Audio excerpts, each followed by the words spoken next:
కూటమి ప్రభుత్వం చేస్తున్న అభివృద్ధిని చూసి ఓర్వలేక మాజీ మంత్రి జోగి రమేష్ ఇష్టానుసారంగా వ్యాఖ్యలు చేస్తున్నారని పెడన ఎమ్మెల్యే కాగిత కృష్ణప్రసాద్ తెలిపారు.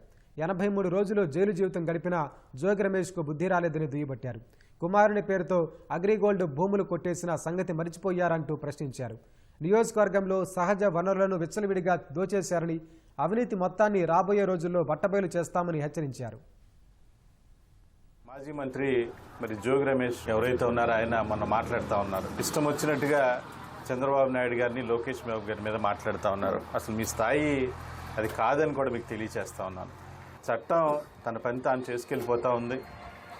సాక్ష్యాలన్నీ కూడా బహిర్గతంగా క్లియర్ కట్గా తెలిసిపోతా ఉన్నాయి. ట్రాన్స్పరెంట్గా నకిలీ మద్యం తయారు చేసి దాన్ని ప్రజల్లోకి తీసుకెళ్లి ఈ కూటమి ప్రభుత్వాన్ని అల్లరి చేయాలని చెప్పేసి చేస్తా ఉన్నటువంటి తరుణంలో వాటన్నిటిని కూడా బయట పెట్టింది మన కూటమి ప్రభుత్వం. వాట్సాప్ చాటింగ్లు చూసాం. ఎవరైతే నిందితుడు దొరికాడో ఆయనే క్లియర్ కట్గా చెప్పాడు, జోగి రమేష్ చేయమన్నాడు కాబట్టి నేను చేశాను, ఆయన ద్వారా నాకు డబ్బులు అందినాయి అని చెప్పేసి బ్యాంక్ ట్రాన్సాక్షన్స్ ఉన్నాయి, వాట్సాప్ చాటింగ్లు ఉన్నాయి.